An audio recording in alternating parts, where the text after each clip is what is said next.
Hey friends, painting again. Two times ago we worked on the face. Last time we did the hair, this arm, the hand is a bit off screen here, and this arm here.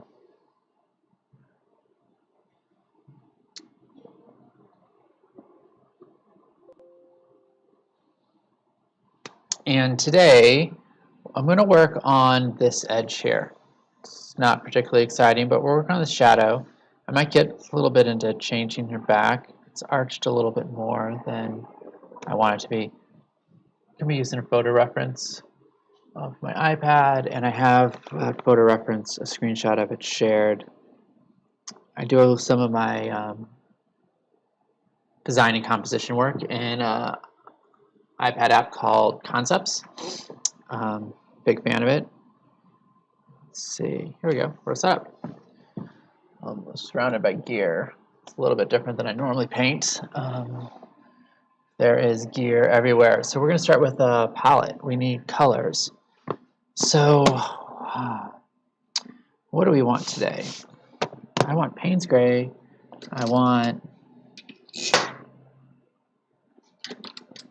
So we're going to go with Payne's Gray and Burnt Umber for another dark.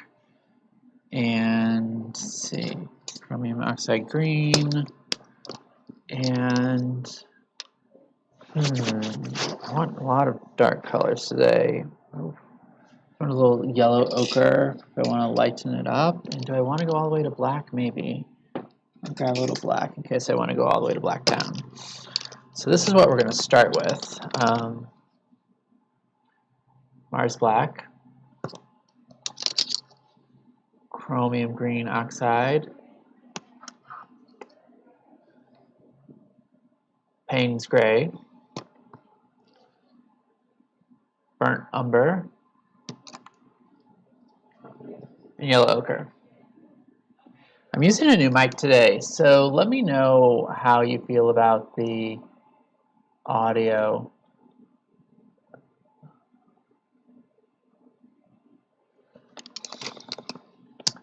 Is it better or worse? Let's see, 2 of these are slow drying, 2 are fast drying. So I'm going to use my retarder accordingly. Okay. An interesting week. Friday I took a day trip. That was nice, but I wasn't painting that day. Had an opportunity to, but my partner's partner got sick. I was at urgent care. So it's a little thrown off my game with that. Let's get some colors out.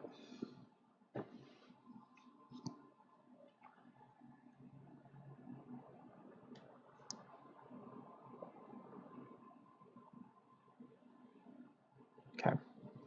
So a little Payne Gray. Once you paint for a while, you'll start to want your colors in the same place on your palette, so you can, through just muscle memory, know where to reach for them.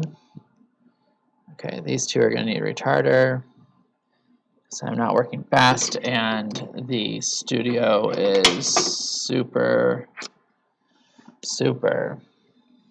dry because of the forced air heat. You might even be able to hear it in the background. It's a slow rumble. I try to pull it out with some noise reduction and wasn't entirely successful.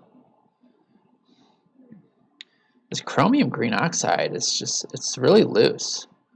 It's looser than the black. I wonder why. It's a series 3. You'd think it'd be a little thicker. Oh, I want it to be a little thicker.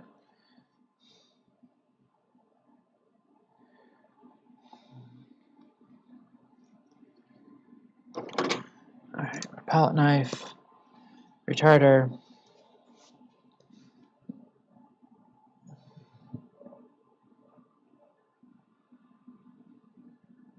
Payne's Gray, I love it. It's a bit like black, but it's also really dark blue. It's one of my favorite colors. I was introduced to it.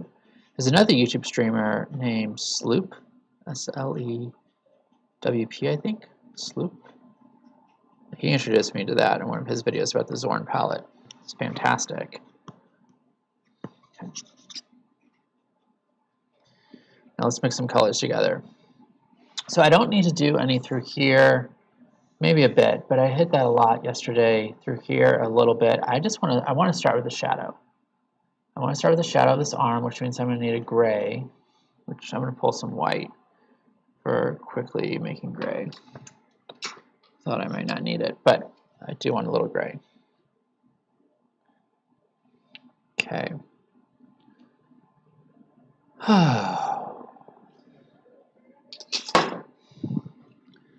So let's start with mixing up that gray. Hey.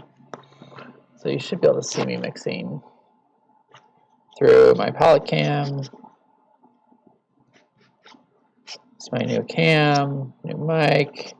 All these things are great. Twitch has been fantastic in getting me to move out of a place where I was stuck. It's kind of stuck on making videos. And now I have all of this content. I have all of this, all this gear and setup and equipment from doing Twitch streaming that I can use in any types of videos I want to make. That feels good. Kind of got past that initial stage fright, maybe. Stage fright might be a word that correctly identifies it. All right, so we have a couple different colors going on here. I want to also do some of this yellow ochre and this brown mixed together. The brown's a burnt umber. Okay, and then a little of this and a little of that combined together. I'm mixing these things together now so that when I'm in the moment and searching for a color, my brain will be like, oh, that's there. I can kind of see it.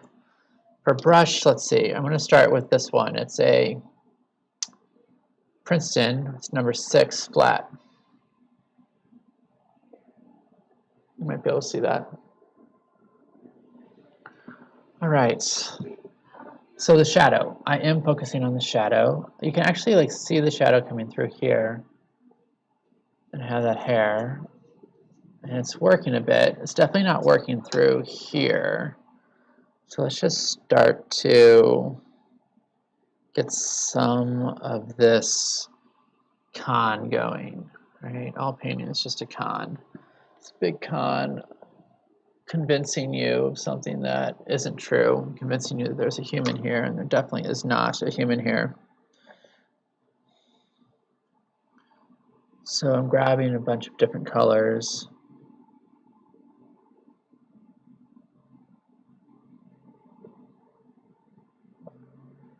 So I do the setup when I'm in sort of thinking mode, and then I let go of that. I let go of that masculine thinking side of myself.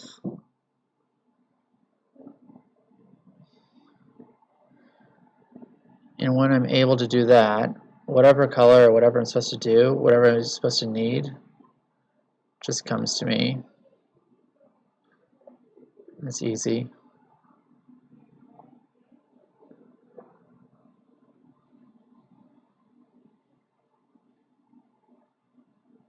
Okay. So continuing that along, looking to my reference. There's more to my reference on my iPad. Are we okay? Yeah.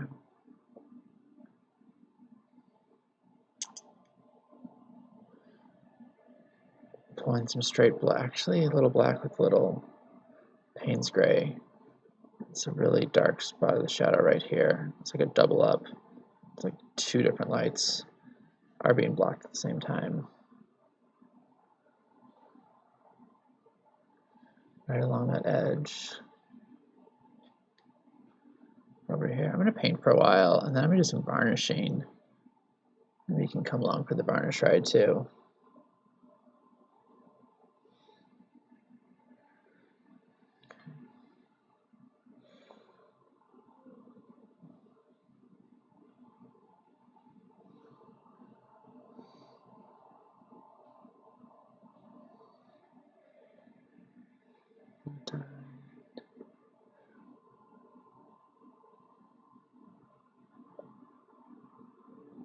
So some of this is negative space, some of it is shadow, and some of it is the dark crevices of the flesh where it encounters the table.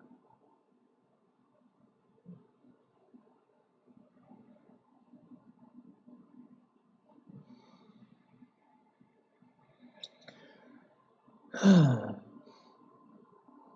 get to shape this a little. Last time I intentionally made this line here more convex, even though the reference photo that there's an optical illusion. So being a painter, you also have to be aware of optical illusions and how they impact what you're viewing. I remember in drawing class, I was young, I still saw the world as there being a right way and a wrong way to everything. Didn't have a lot of space for gray area in my thinking or my logic. I really don't miss that dude. World did seem really simple to him, but certainly don't miss him. It's such a fucking pain in my ass.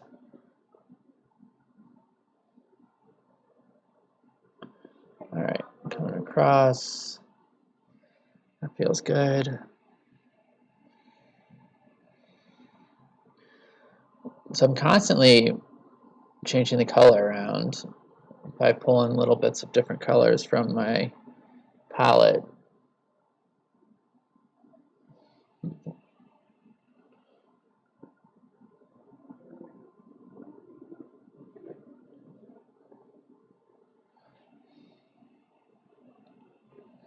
It's a continuum, and with acrylics, almost all the mixing happens on my palette. Very little mixing happens on the canvas, unlike oil. I want to do some oil painting for you y'all sometime. It's been a while, a few weeks since I've done it, maybe even longer than that.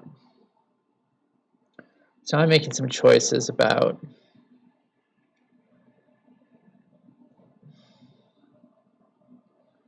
the color of the table. I get to choose what I want it to be.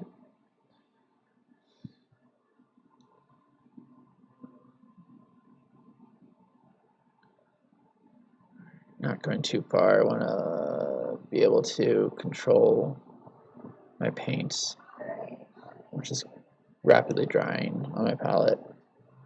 So I want to be able to get it out. I really want to look into a wet palette.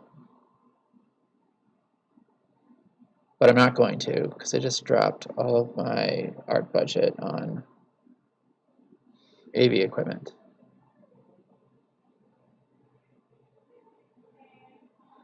I'm just going to give it a little break. A little while. And look into that later.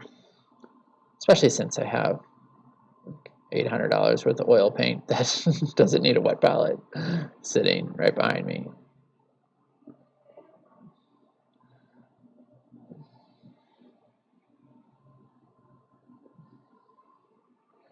All right, this is coming along pretty well. I'm still in this close mode where I'm just close and I'm just letting it flow and knowing what's going to work together and what's not. I am doing that sort of look away. When you see me look up over here at y'all, there's actually a camera.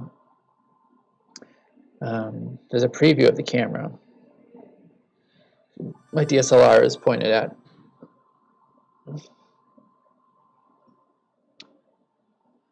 Some crap in here. What is that?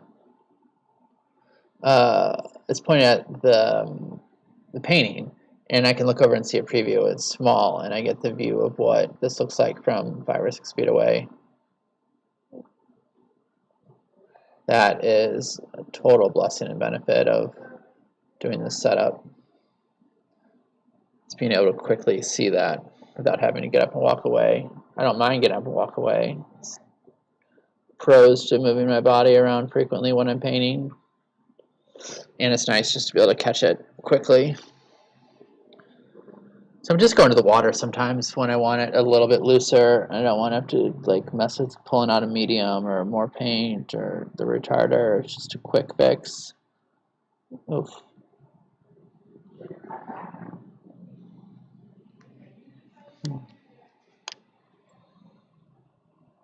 Hey, thanks for the follow.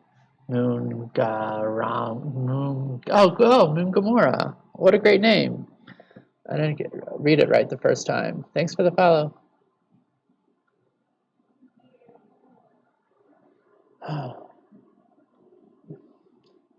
Hey, I'm doing great, Styles and Pen.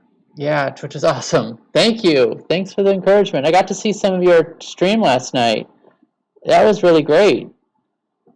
You were still working on the drawing. I don't know if you made it to the point where you started painting. I haven't checked back today. I agree. Twitch is really great. It's allowed me to loosen up a lot.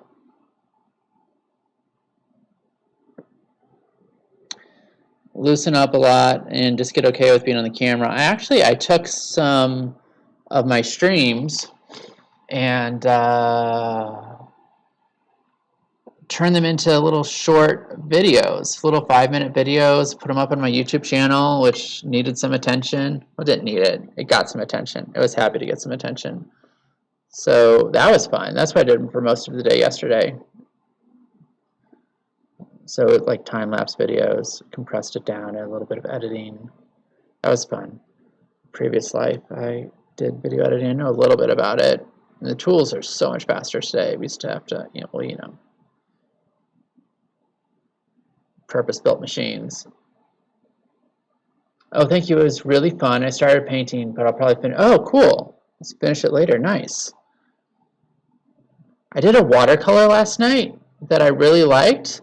Like, I was like, am I going to paint? Am I not going to paint? And I was like, oh, I haven't streamed today. So that's another gift of Twitch, too. Like, for me right now, some days, it's kind of hard because I'm a full-time artist. Oh, wait. Oh, no, you're editing your streams now. What do you do with them? Do you edit them down, time-lapse, and put them on your YouTube? Or do you do something else with them? Do you voiceover?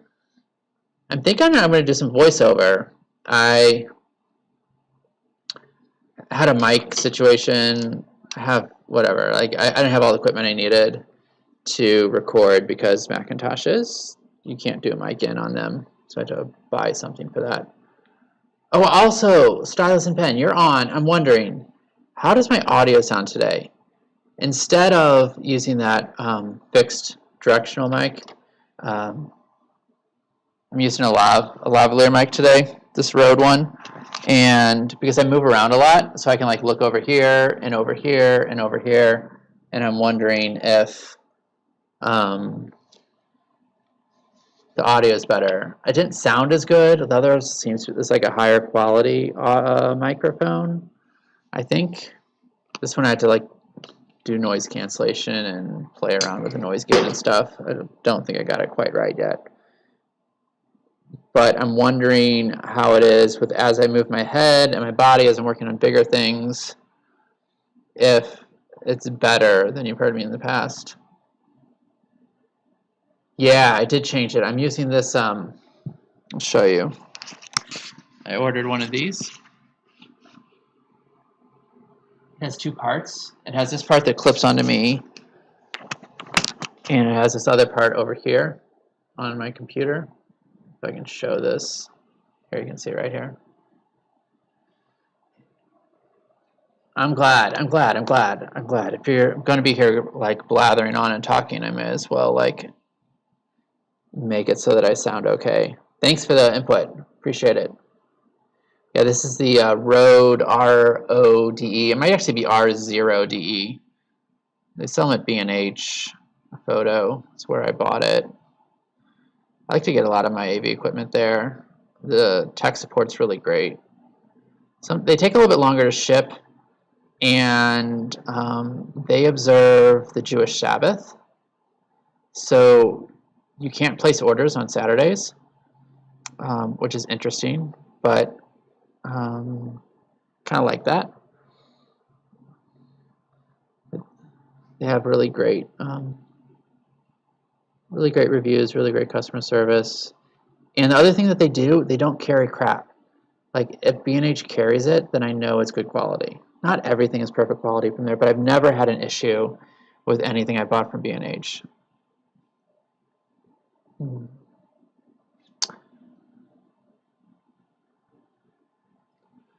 So I saw, let's see, you're going to put them on YouTube and you're going to do some voiceover. Nice. I love that. It was great to hear your voice last night, too.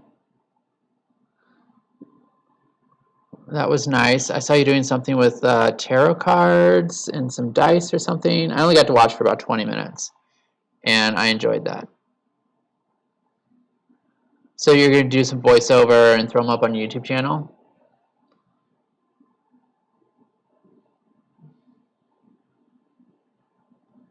I would like that.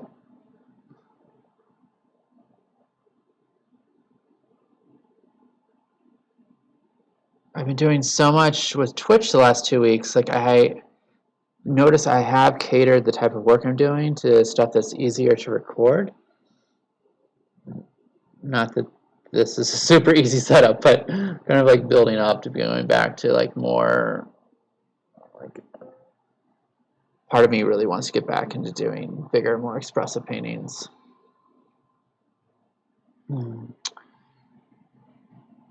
Which often involves, like me, like only partially closed, like with a giant piece of board or canvas, like laying flat and like paint all over the place, and like a lot.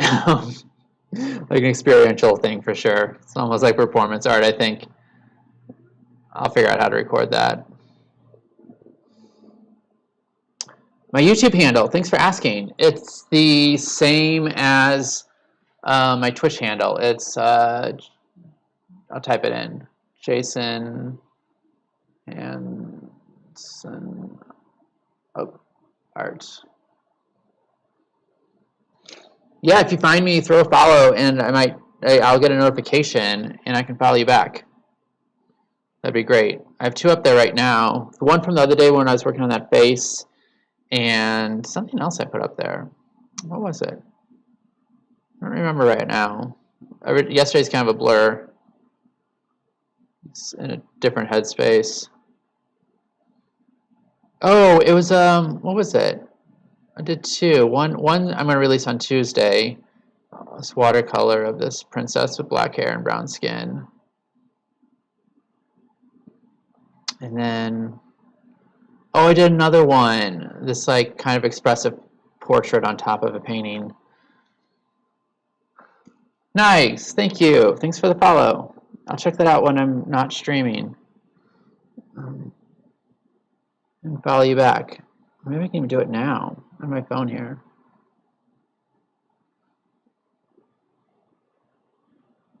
Okay, so I'm working on this table. I've kind of just been like mindlessly painting this brownish color, not even thinking about shadow, but it is pretty evenly lit across. So what I've been working on today was just this transition, working on that shadow in that gray area there. And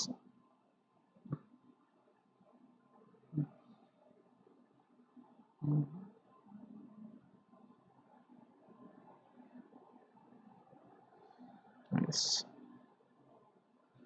Modern technology.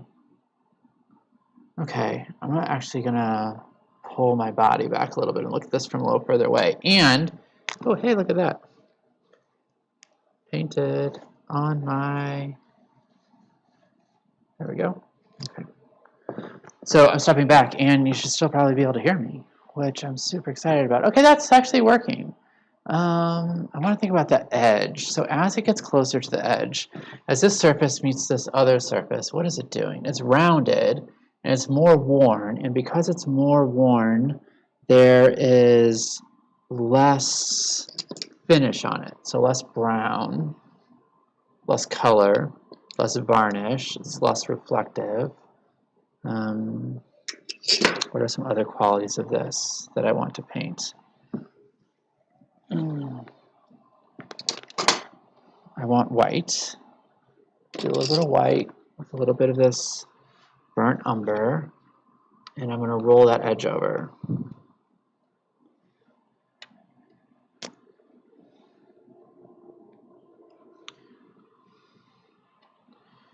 Excited. I'm doing a photo shoot in 6 days. A new commission client who wants a portrait, and we were going through, she was sharing a bunch of photos with me to use as a reference, and none of them really screamed to me like, this is the one, this is the one. And so I'm going to have her into the studio. She's local, which is great, and we'll do a photo shoot and see if I can get that perfect shot. And then I'm going to do, from that, I'm going to do a portrait. And she loves my style, my digital style, stuff I do in Procreate, which might have to like go all the way out to my website to see that stuff. And so I'm going to do it in that style, which is nice. It's been a couple of weeks since I've started a new Procreate project. I did this thing where I wanted to do more portraits in Procreate, so I started 3 at the same time, and I would, oh yeah, photo shoot, yeah. So I'm set up to do that here. I've done that once before with someone. I just felt like drawn to photograph them, and I photographed them, and then I thought I was going to do an oil painting of them, but I ended up doing a Procreate digital portrait of them, and that was cool. So it's nice because I can get 100 shots, and from that 100 shots I can choose which one I want. I can do the lighting, and that'll be nice. It's so interesting, like I'm still like becoming comfortable with combining capitalism with being surrendered to whatever abundant art message wants to come through me. When it comes to income and money and charging and all of that, paint supplies cost money. Right now they do anyway, and studio rent is a thing and all of that.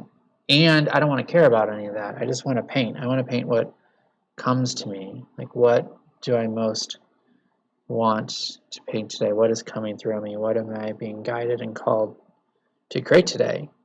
Those are the questions I want to ask myself when I sit down. I don't want to ask myself, what can I paint that's going to get more viewers, or what can I paint that is going to like get more commissions, or what's popular right now, and what colors go well with like interior design trends for paintings that hang up in people's houses.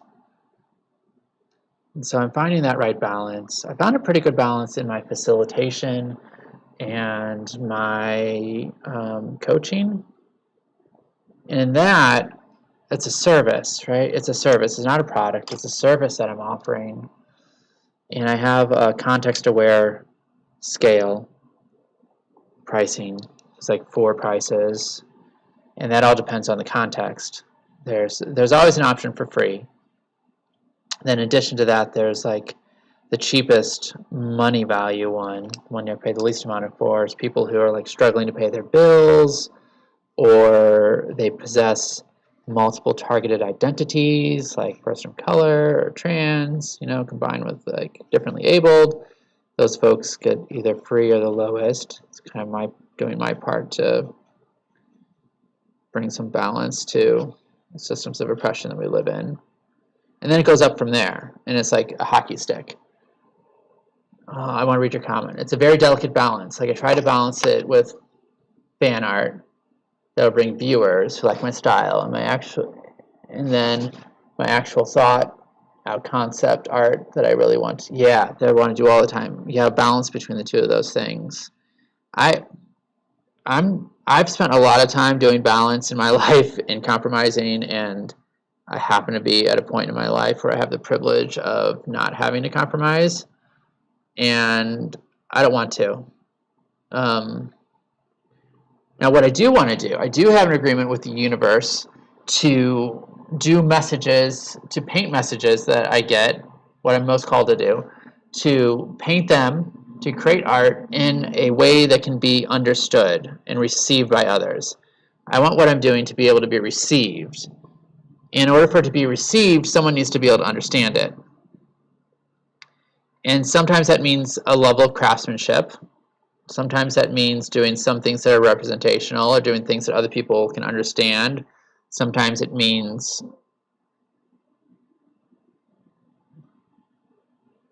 using things from popular culture in order to get a message across. Sometimes it might mean getting a little political. And I'm also committed to my art having reach.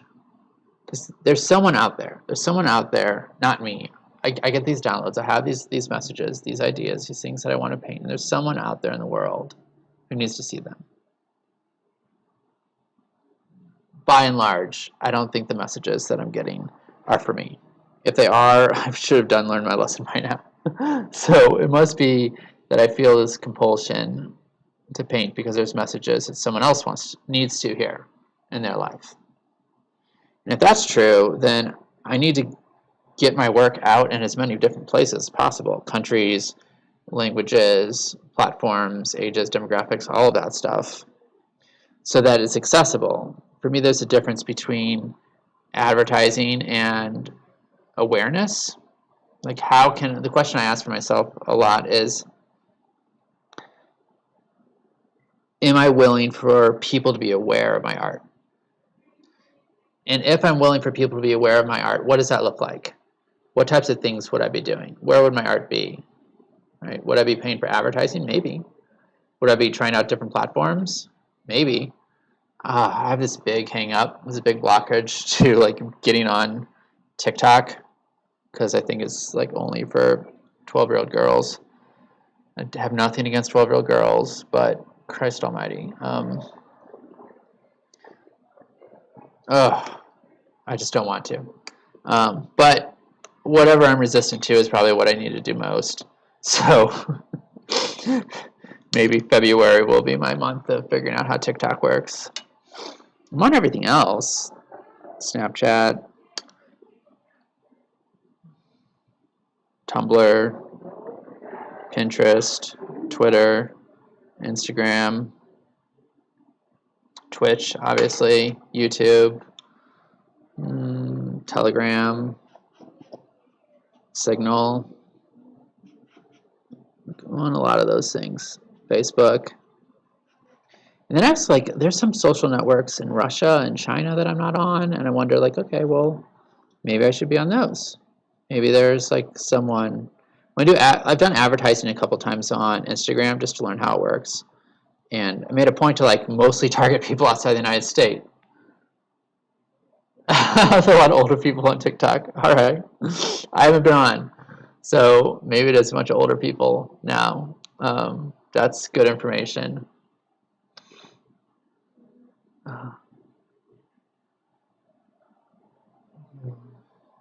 Thanks for that intel.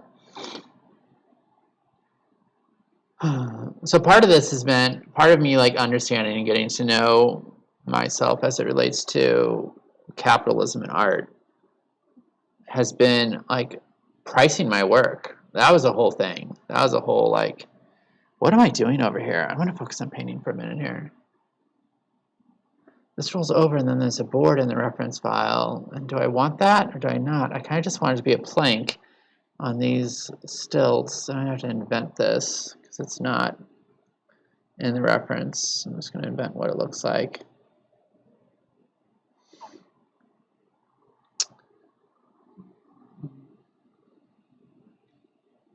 So it means like pricing my work fairly. Like what at a price, like I have some paintings that are priced over $10,000 and it's a fair price. And I've actually been in conversations with people who might be in the market for that. They're just rectifying what the price means for them. If that's something they want to spend. And I have other work. I have prints that I sell for $40 each. But trying just to be really honest, like about the worth and the time and what it takes to be a full-time artist and what that means for prices, and knowing that different work is for different people. I haven't figured it out. I may never figure it out. I think it'll be a constant learning and growing journey.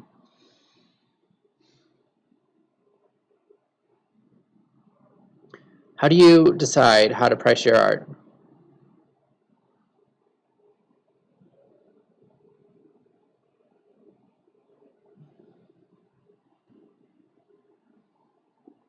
I went to this creativity conference where Sark was speaking and Julie Cameron was speaking and some other folks, and I took this class on like how to profit from your art. And it was interesting. It was kind of like decorative art. The woman Amira, I think is her name. She makes a lot of art. I like that.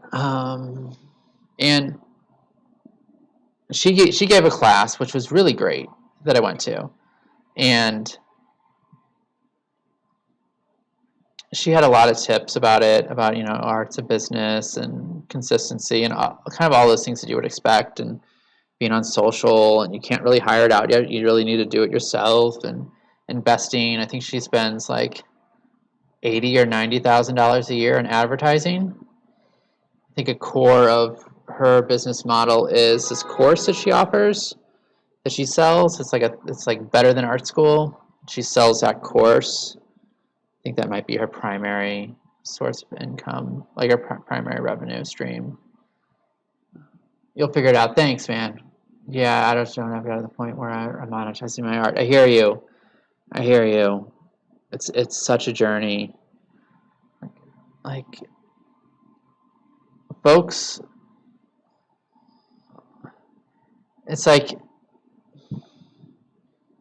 people kind of want art to be free, and I get that. I get that. Like it's a good thing. It's like a good thing. Everyone should have it. You should give it away for free. But also, if you think about medicine, I mean, medicine benefits all people, and practicing medicine benefits everybody, and like healing people, right? Like, but we don't expect doctors. When's the last time you went to the doctor and you're like, oh, you're doing the world a service. You're like taking your gift and you're putting it out there into the world. Like, this should be free. Like, I don't expect that of my doctor. And that's just a cultural thing. I think, like not teaching art in schools in the US, and I don't know, different things about it. It's devalued a little bit. So it means we get to be creative. And we have so much reach right now with all these tools on the internet and all these captive audiences, which is fantastic. So I'm going to figure it out, or I'm not, little by little, and make changes over time, and just follow. The thing I'm doing right now is actually I'm doing these book clubs where we're going through the artist way. I'm facilitating the second cohort. They're 12-week programs. The second cohort starts tomorrow, Monday, and I'm still collecting names of folks for cohort 3, which will probably start in March. So that's a thing. People are paying me for that, which is interesting. And a lot of different things right now. And this year is definitely about finding my style. I've introduced some things into my tool belt this year. I've introduced oil painting, which I hadn't done hardly any of before August of 2020. And I've introduced heavy body acrylic painting, which I'm doing right now, which I'd done a lot of acrylic painting in the past, but it was mostly with like house paints or cheaper paints and very abstract. Some was abstract, figurative, but it was mostly abstract. I've introduced digital work after a decade of trying and failing to make digital art in some way. Procreate came along, and that shit's just amazing. It just works. It just works. It took me a couple days to get to the point where I could make something that I liked, that felt like painting. So just in the last 6 months, I've learned all these things. And I've learned other things too. And figuring out how to, making an online course, which I used to do that for other people, but never for myself. I have one online course out there on Skillshare. just a bit woo-woo. It's how to paint from your essence, getting in touch with your inner soul, letting it come out through an expressive painting.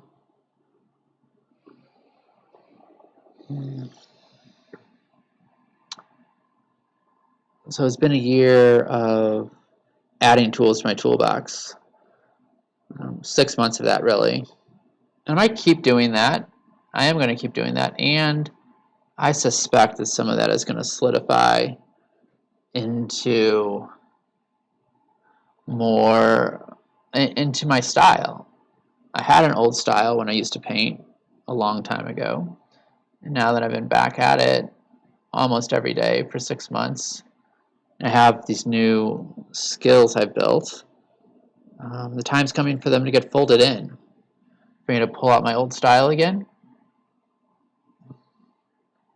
and then integrate these things into it. That most recent watercolor that I posted on my Instagram, the one of that woman, and she has like a blue cheek and it's like intentionally like disformed, but you can still tell that it's human. Like that is starting to blend my old style and my new style, and that feels good. The right amount of representational, the right amount of expressiveness, the right amount of style. That feels good. And I just need to stop saying need to. Oh, I'm so sick. Like that. Do I have any white still left?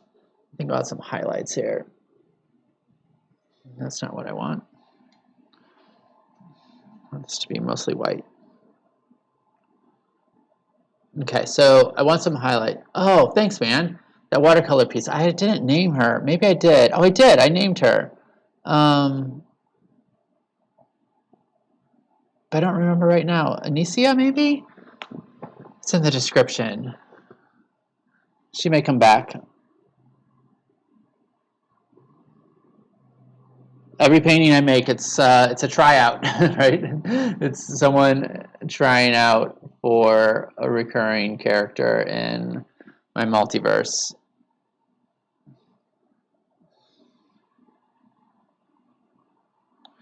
Okay, so I'm running some white along this edge.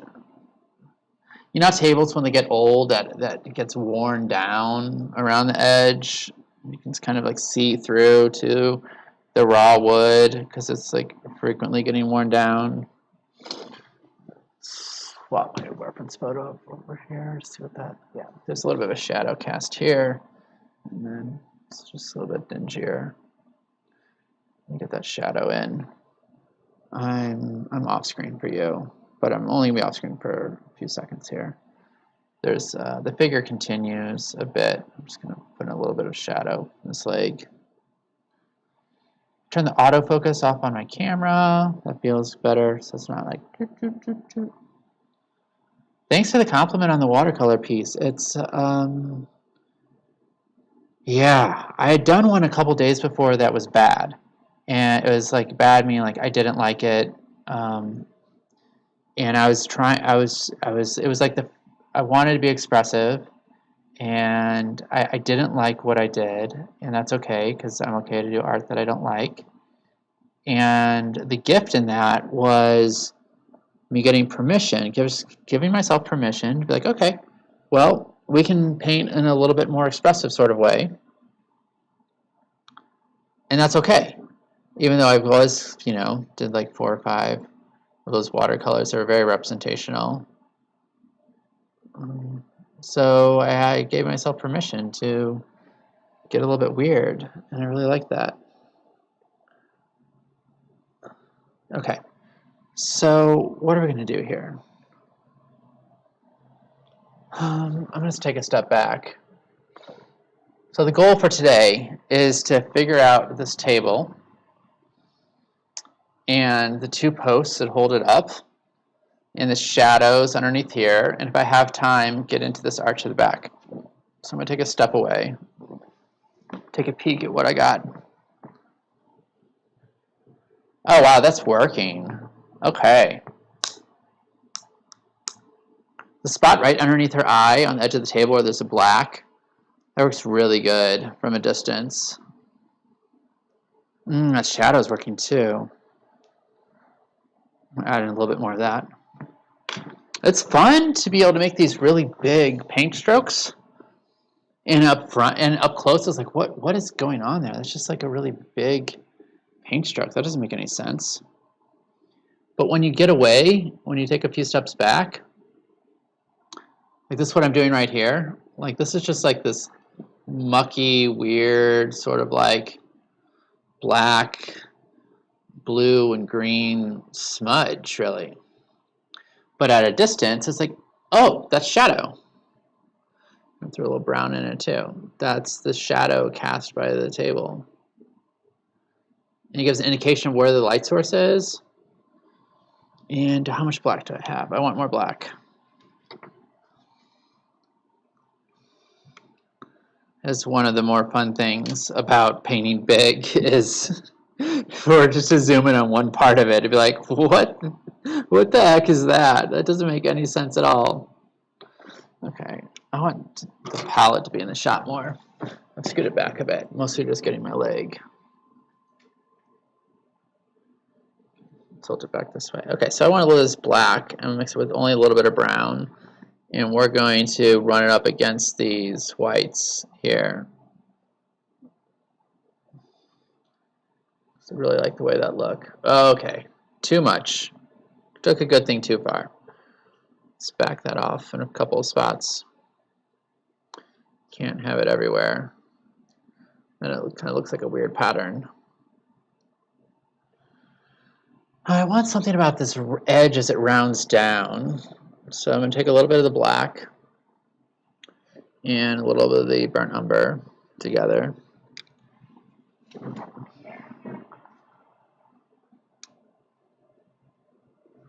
Okay, black and burnt umber to get this dark color to run along the edge. I've only been using this number 6 flat brush. I haven't really felt the need to go smaller. I did kind of feel the urge to grab for a palette knife and do some drawing with that. But that goes back to this like reoccurring theme that I have, which is wanting to do more drawing. Because palette knives are fun to draw with. Okay, let's just give some indications of this rolling all around the edge. This isn't a face. This isn't an eyeball. Remember when I did the eyeball, I took like an hour and a half just to do that inch and a half by inch and a half square. Like an hour and a half on that. I don't want that kind of detail down here. I could do that, and there are people who will just like paint perfect detail, but that's not interesting to me. Like that's not necessary to convey to you, the viewer, like what's happening here. The eyes, the face, super important because that conveys. You get a huge punch for that. And I don't have anything against people who are excellent at that, who take all that time to do that. And thanks, man. The eyelid's pretty worth the time. Appreciate that. Appreciate that feedback. Yeah, there's so many just small little parts in there. The eyeball. Thank you. Because that's a part where we connect with, right? Like that's the window to the soul. That is where, as an artist, I have the opportunity to convey emotion. Like I want a person to look at this and pick up some kind of emotion from her. And the emotion I want to pick up is like, one, she is looking at you. She doesn't give a shit about you. I still don't know if I can say how much I should censor myself. Just notice myself cursing. I wonder what that means. Twitch. She's looking right at you. She doesn't care anything at all about you. She's in her own world and connected with you at the same time. That's the look that I wanted. And I think I'm pulling it off. A lot of that was the photographer and the model and the reference. And then me finding it and be like, okay, like that's my choice. Okay, I do want a smaller brush now. Let's just do a little bit of lining through here.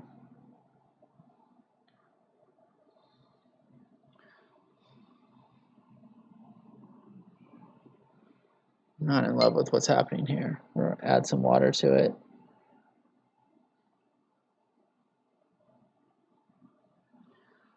Just want to add a little bit of variance to the colors through here.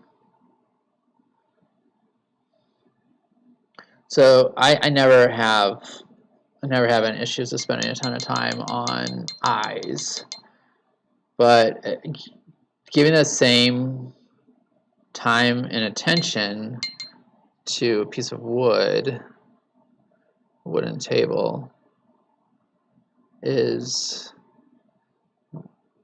not going to help with the particular message that I want to get across. And as an artist, the power that I have in painting a face is something that's just hard not to take advantage of. And that's why I'm happy to use photo reference for that too, because that gets me closer.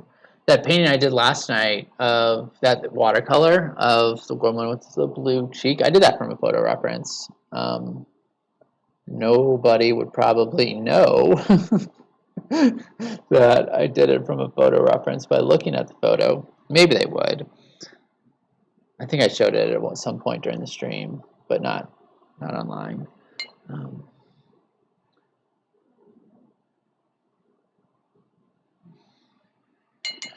Okay, I put on a little more paint than I want. So this is my favorite thing for pulling off paint. It's a cotton swab, Q-tip type thing. It feels good. Okay. All right, I'm going to stop on that. We'll come back tomorrow. I'll see what it looks like. The other thing I wanted to work on is this arch in her back. It's a little bit too extreme. This human is so non-representational of most humans that it's almost getting into the fantasy, comical, unbelievable realm. Given how thin she is, you can see all of her ribs and her hip bone, and like, yeah, there's just like no flesh there. Rib cage waist is probably like 24 inches or something. I'm going to bring this line down a little bit, because although this is an actual real human, the believability, credibility of her being a human that you might encounter in the world, even though this is like the patriarchy's stylized preference of make up the story. This is what people steeped in patriarchy and cis het relationship socialization want human females to look like. It's just almost unbelievable. Yeah, right? Like it's like fantasy. So I'm gonna add a few pounds to her. Get her a little bit more body fat. BMI is too low to be believable as human. Okay. So adding a bit there.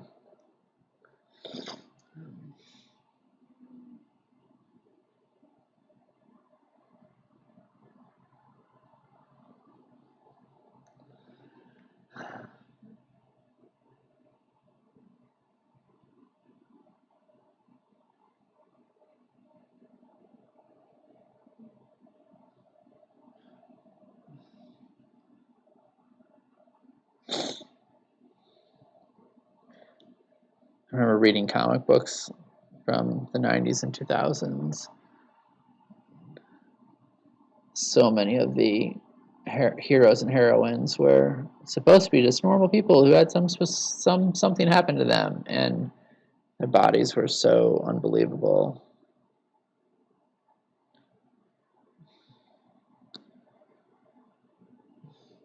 And I get it. I enjoyed reading them at the time for sure. And there's value in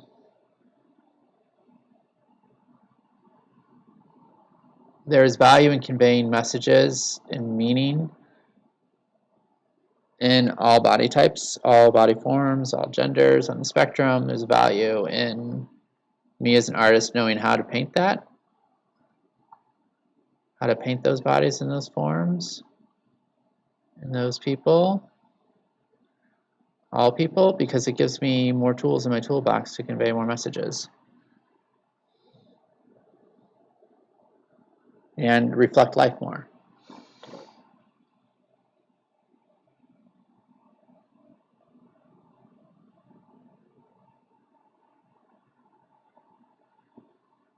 Okay, I'm not even sure where I'm going, so I'm going to stop, especially since I'm using black. Black is, oh, it's addictive. So powerful. Totally needs to be used appropriately, though. I'll ruin my whole color system. Okay, so I wanted to do that. I've added a little bit more. Now, what else do I want to do? Here comes the moment where I have to make some choices. Do I want to do I want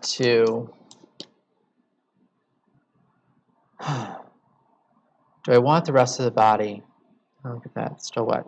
Do I want the rest of the body to be brought up in fidelity? Or do I want to leave it where it is? It reads as human right now. It reads as a body. And I could punch it up. It could take a couple hours and just sort of like work that level that I do in the face, work it more through the body this way. Or I can leave it, or I can pick a couple spots and just work those couple spots. I'm breathing and thinking. I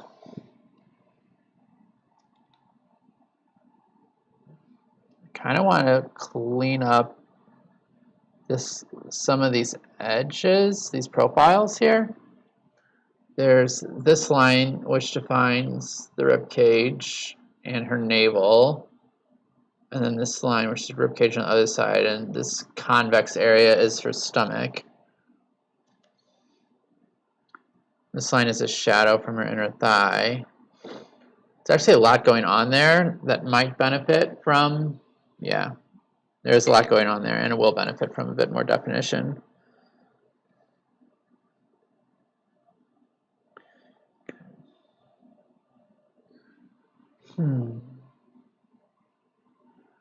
So let's start, where do I want to start?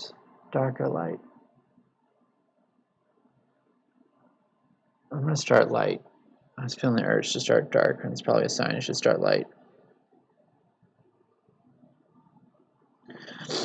I'm going to mix up a whole nother palette for that. Let's just stick with dark, because that's what I've mixed up. I have a dark palette right now. Okay, what is this color?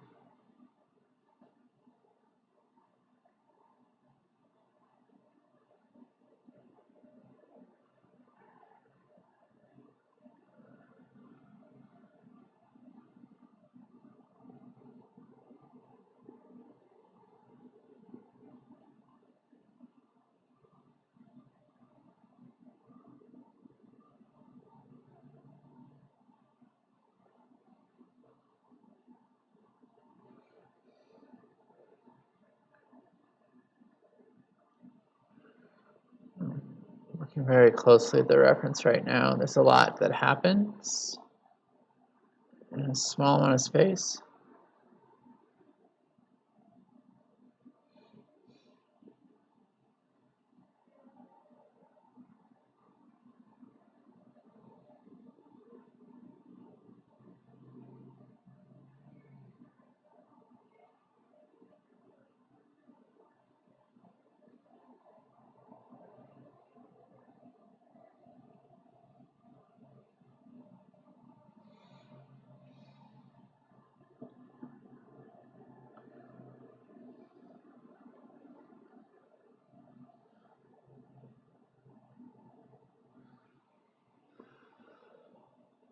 Feeling a bit constricted right now, and I notice I'm not breathing, not really feeling, and I really want to get this right, and it's complicated, and I'm having these stories about it's hard, and all these are indicators that I probably need to move, probably need to take a little bit of a break, that if I keep on this pace, this course, I'm going to have painted something that tomorrow I think is crap. So I'm acknowledging that, and I notice that my shoulders are getting a bit looser even as I talk about it. I'm opening up to some like other things that I could be doing that would cause my body to relax a little bit more and open up the channel. When I'm in the flow, when I am in flow, whatever I'm supposed to do just comes to me, and I don't even know what I'm doing, and at the end it turns out to be exactly what was needed. And when I'm not, when I'm pushing against it, it turns out pretty crappy. These are things I've learned. I think I'm going to stop soon. I think there's some food in my future, and I'm going to varnish. I'm going to varnish a painting. I varnish always right before I leave my studio because the smell. Oh my god, the smell. Get high off of it. Getting high off varnish. Yeah, better to get into the flow than forcing it. Yes. Hey, Tracy. Welcome, Tracy. Hi. That's so great you joined up. Tracy. Okay. Stylus and Pen. Tracy just joined. She's my friend from New Zealand. She's an expat.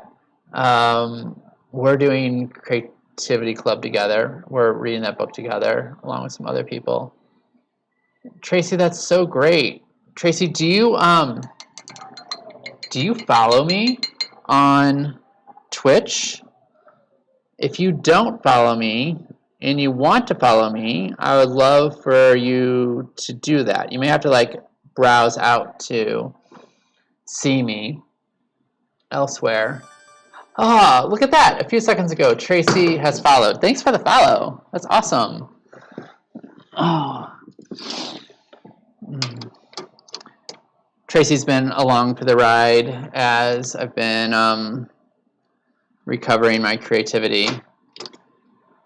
I see you hit the button, Tracy. Thank you so much. Thank you so much. That's awesome. There's Twitch. The platform Twitch has like gamified the experience for streamers. And streamers are people who broadcast like I'm broadcasting right now. They've gamified it, and there's these different levels and things that you can do and different things that you unlock. And the first level, I don't even know why I'm playing this game. I'm playing this game because, I guess because they told me I should. But if there's this game about if you get so many subscribers and you stream so many times and et cetera, then you unlock the next level. So you got me one subscriber closer, one follower closer to unlocking the next level. I don't even know what happens then. I think I become an affiliate. I don't know what that means. Maybe it means that I get bonuses. I hear that people actually like are able to earn an income off of Twitch. I have no idea how that would work.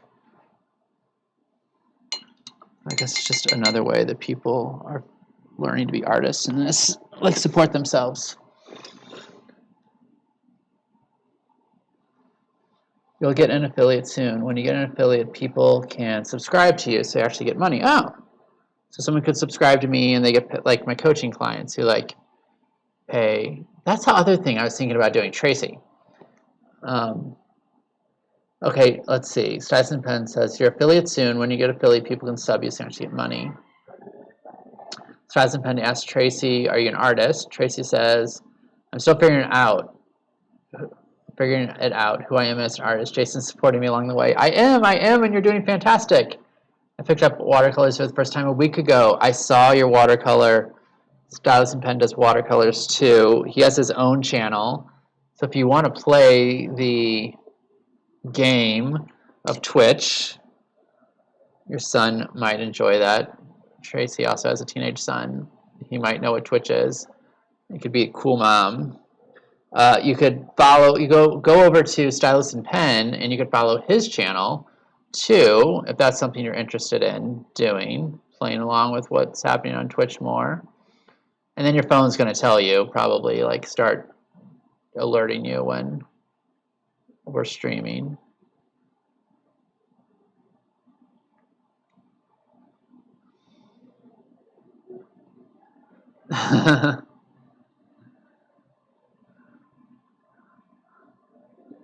Tracy, you have someone who already wants to see. Ooh, I love watercolors. Do you have an Instagram or something where you post your art? It's so interesting. We are all artists, and we can bring art to anything that we do. There are people in our group who have never picked up a paintbrush or a musical instrument, and they're figuring out art and what that looks like in their own life.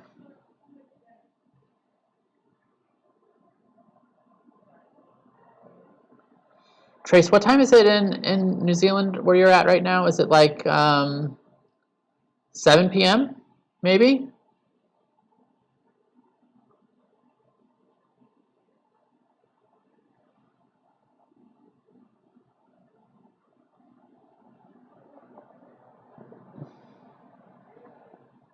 Oh, 10:36 a.m. I have no idea. 10:36 a.m. on Monday.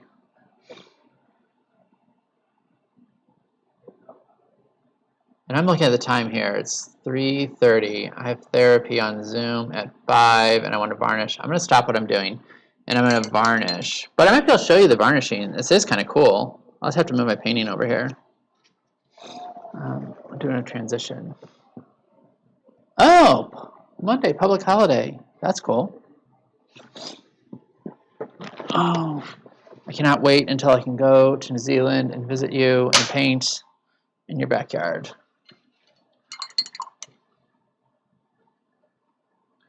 Okay, I am cleaning out some brushes, just doing a light cleaning here, and then I'm going to pull over this other painting that is kind of cool. It's an oil painting. I did it for a friend. It's like a narrative type of painting with all these hidden meanings to it.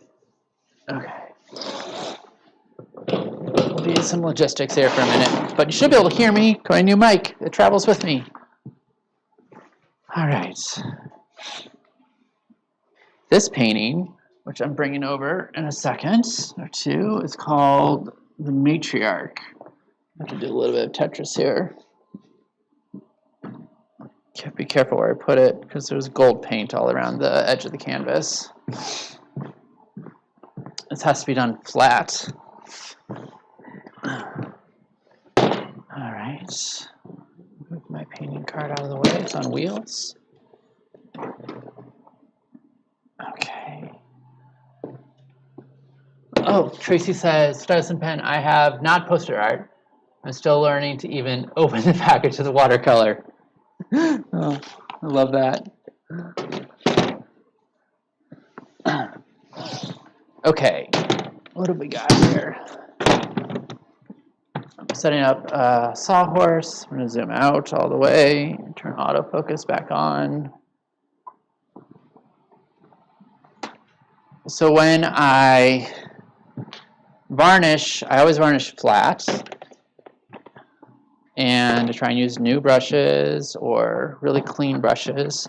This is an oil painting, and I put on the last paint maybe 3 weeks ago.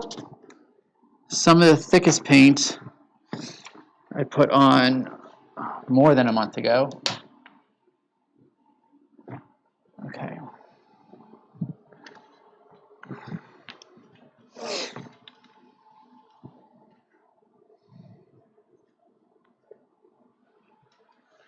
I'm setting up the camera.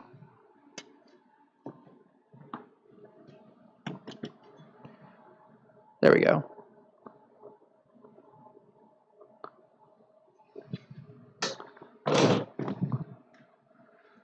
Myself a little room to work around.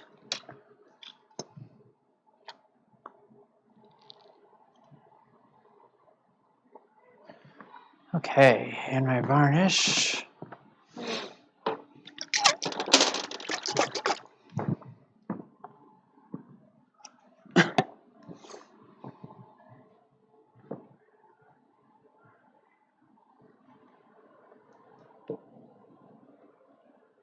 This is varnish specifically designed for oil paint.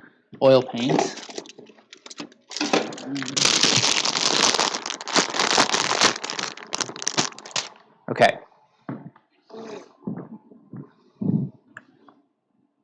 Hey, John. Punk Ray Gun, thanks for joining. Yeah, we're doing some clear coat right now. I'm going to head home soon, and this stuff makes me super high if I stay in the studio after I put it on. So what can we do here? I'll mess with my cameras a little bit. Okay, you can probably see me right here. And yeah, okay, I can get rid of this.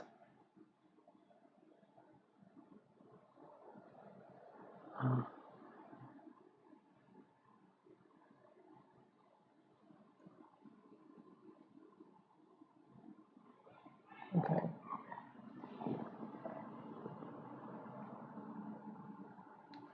Okay, we're going to clear coat the whole thing. So I'm going to use this foam brush. Okay, I'm going to use this foam brush here, and this clear coat. This is Utrecht Retouch Varnish. Hey, thanks. Yeah, this one took a while. It's for my friend. There's all of these different meanings it has. It's called the matriarch. The fox is her. The snake is like the underworld. There's like her kids are on here, representations, all kinds of stuff. I think it's going to take 2 coats. I've already sold, this is a commission. Already sold it. She hasn't paid yet, but she's been waiting for it for a while. I started on it in October, and it's just now ready. Okay, so here we go. I'm going to start here in the corner, and I'm just going to pour the varnish on. It's so awesome. Okay, I don't know if you can see this, but it goes from, oh God, that's so great. Okay, that's so great. Here, I want to show this. It's just so amazing.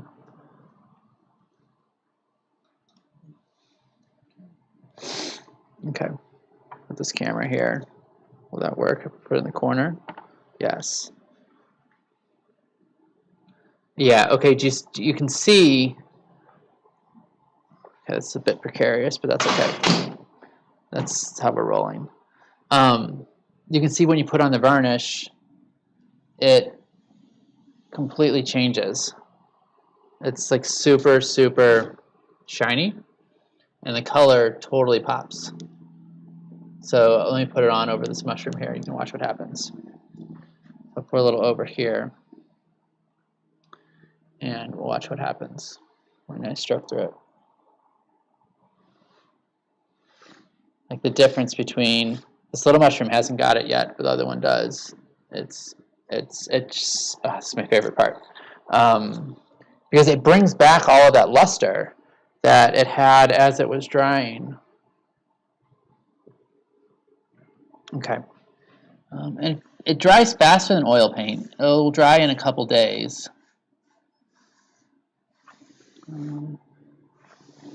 Oh, wow. This is so amazing. Okay. I had to buy another jar of this just for this painting. I'm going to have to break into that here pretty soon. So this painting, I use this heavy-duty stretcher, and it's a custom size. It's really tall. It's for a specific place in her home.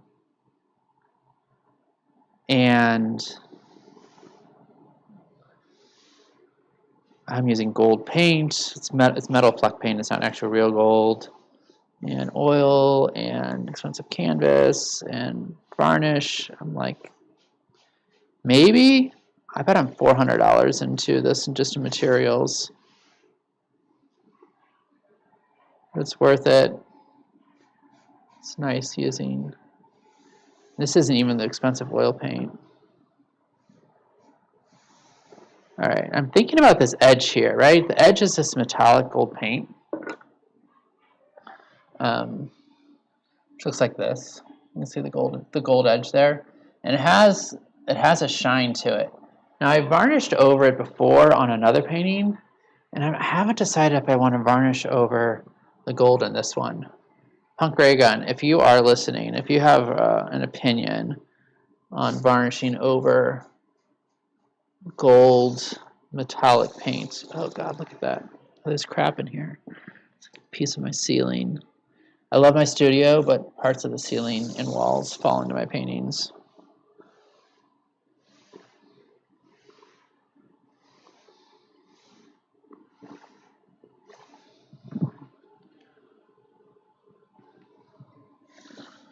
And I want it thick. I'll probably I'll do this coat and then maybe wait a few days or a week to do another coat.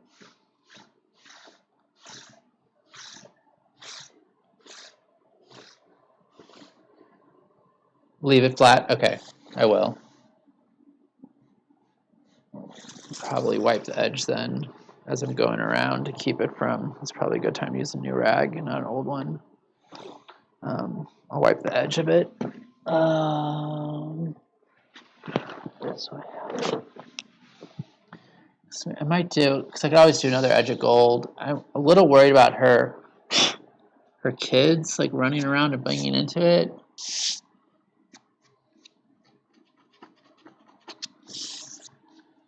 And like roughing up the edge of it. But I did 2 coats of the gold already. Probably don't need to do 3. Okay. New jar. The Retouch Utrecht. Now this is retouch varnish. Retouch varnish you can put on after about a month, 3 weeks to a month of drawing. The final, like if you want to use like the Dagmar varnish, you have to wait like 9 months or a year. Pull the tab. Nice pop noise. Okay.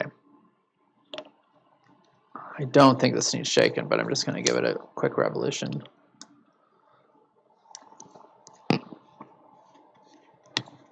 Okay.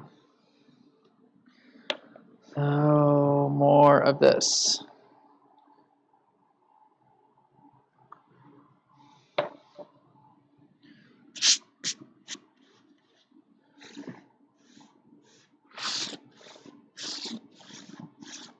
So I think I might do 2 coats of this. One where I'm going horizontal and one, oh wow, that really popped out there too.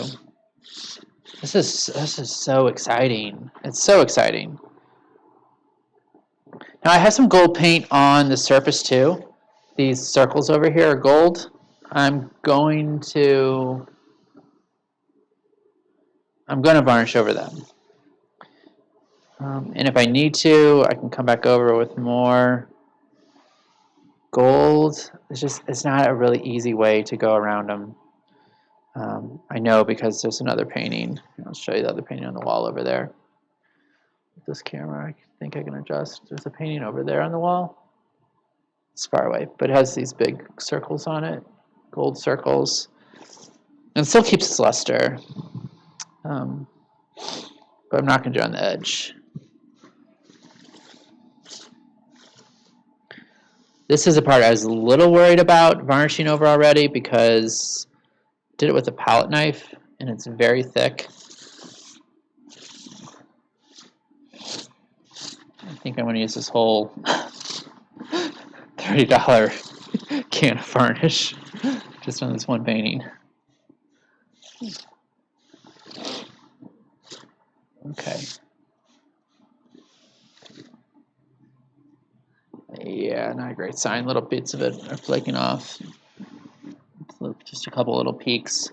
I wiped it down earlier. Got off a lot of that trash. Okay, focus. When I lose focus, I end up missing a spot, and it's really easy to tell if you miss a spot when you're varnishing. So using a bit of a crosshatch, like you go one way, to ensure you have coverage. Then you come back the other way, pull it all across, pull it all together. Now there were a couple spots on here where I mixed the oil paint together, and I was mixing it with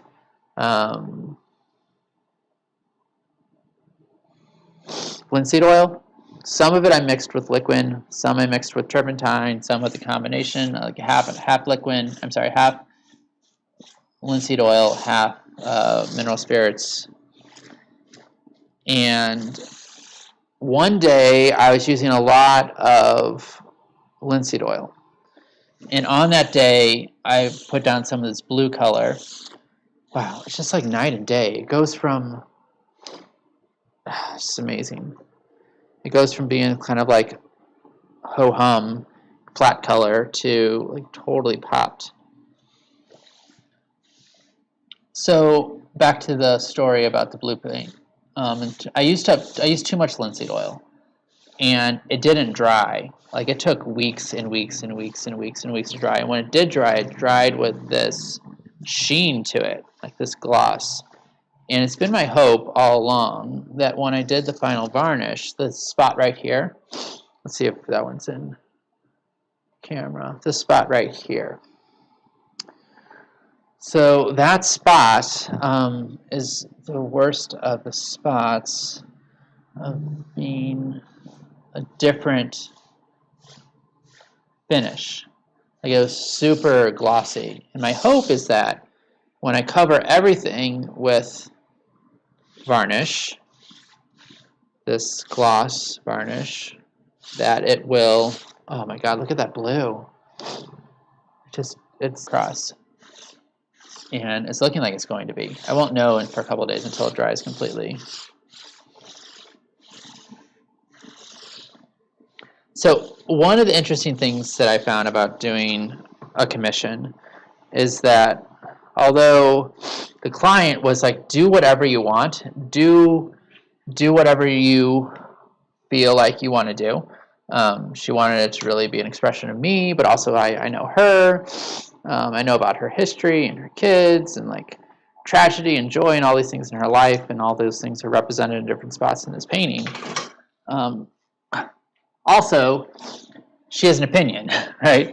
Like she has an interior designer and she wanted this to go in her new home, and she has her color palette and all these different things, and she had some suggestions about color, and I went ahead and made some of the changes she asked for.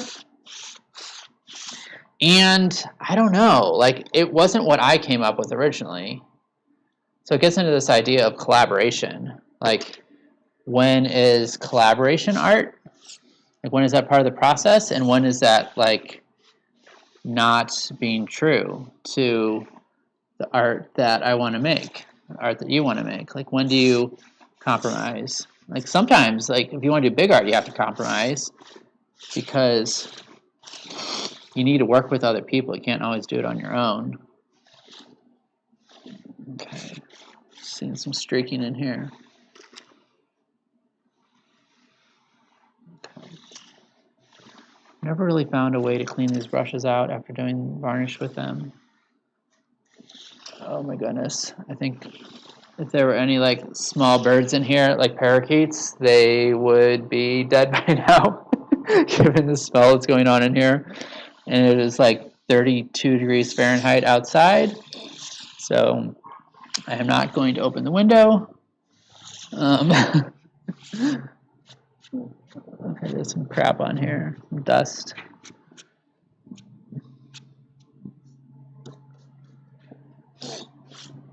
We're just going to do this. I'm going to breathe some fresh air, and I'm going to leave the studio and let it dry on its own. Okay, just fanning off some crap.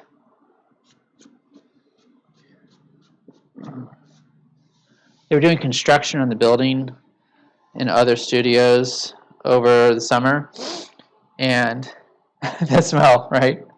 Thanks, Dustin Penn. Yeah, it's a lot.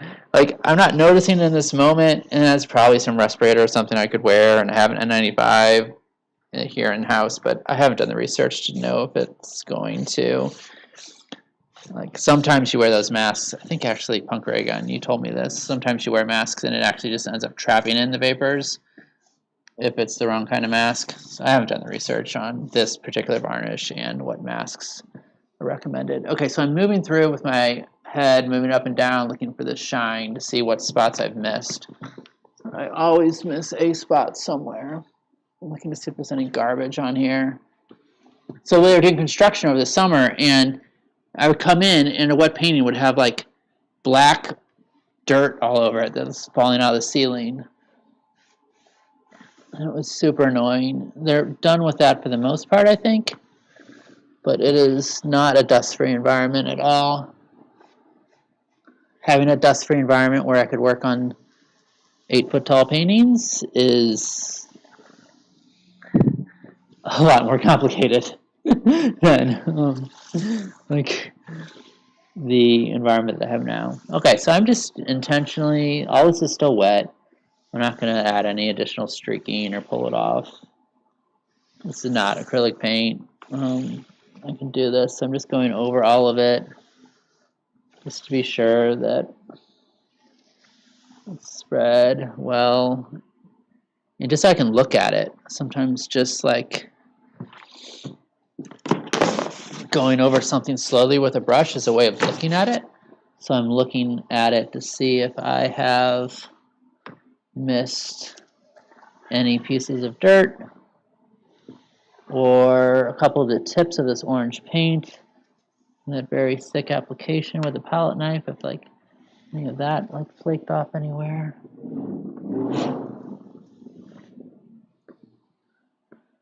Just sort of looking at, that's one thing I love about drawing, is when I draw something, I really, really get to look at it.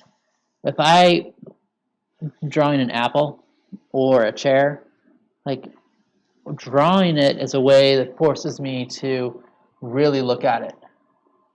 Okay, Punk Greg, I'm going to say no N95. Okay, thank you. All right, I'm glad I didn't pull it out.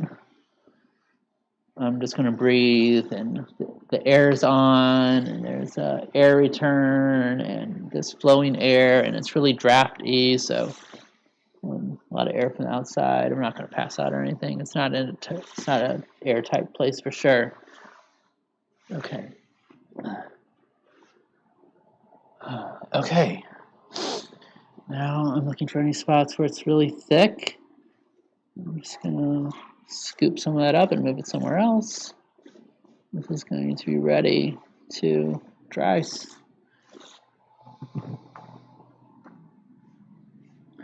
soon. Now, this brush is nice because it's a foam brush and they're cheap and I can use them once and throw them away and not feel guilty.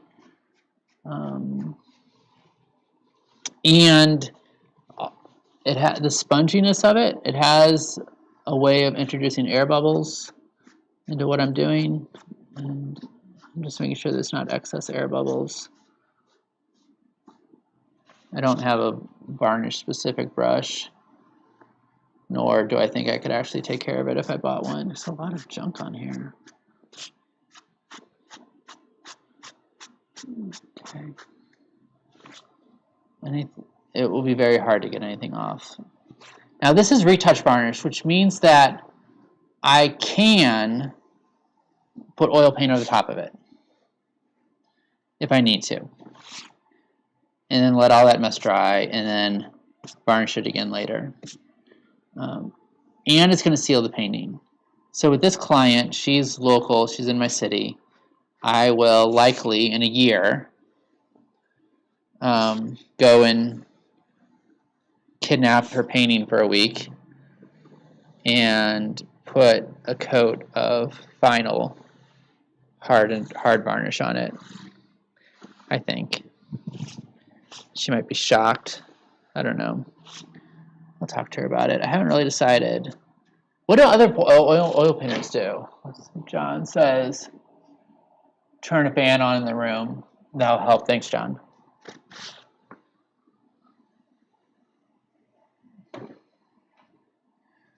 Okay.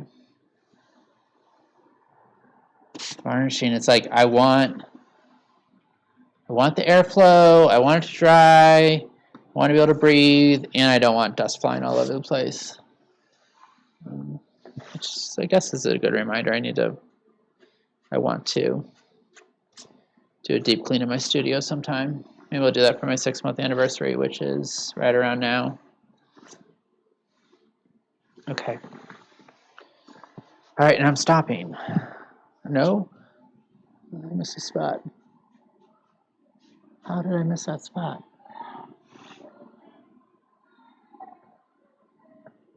Okay, I can do another coat in a couple days, and I'm going to leave it here. I'm going to have to buy another brush, unless I can clean this one out. I threw it in the trash. I'll buy another brush. They're only 50 cents. Okay, I'm going to clean up. I'm going to check the edge of this painting, actually, make sure there's no drips of varnish. I think I did a pretty good job of not dripping.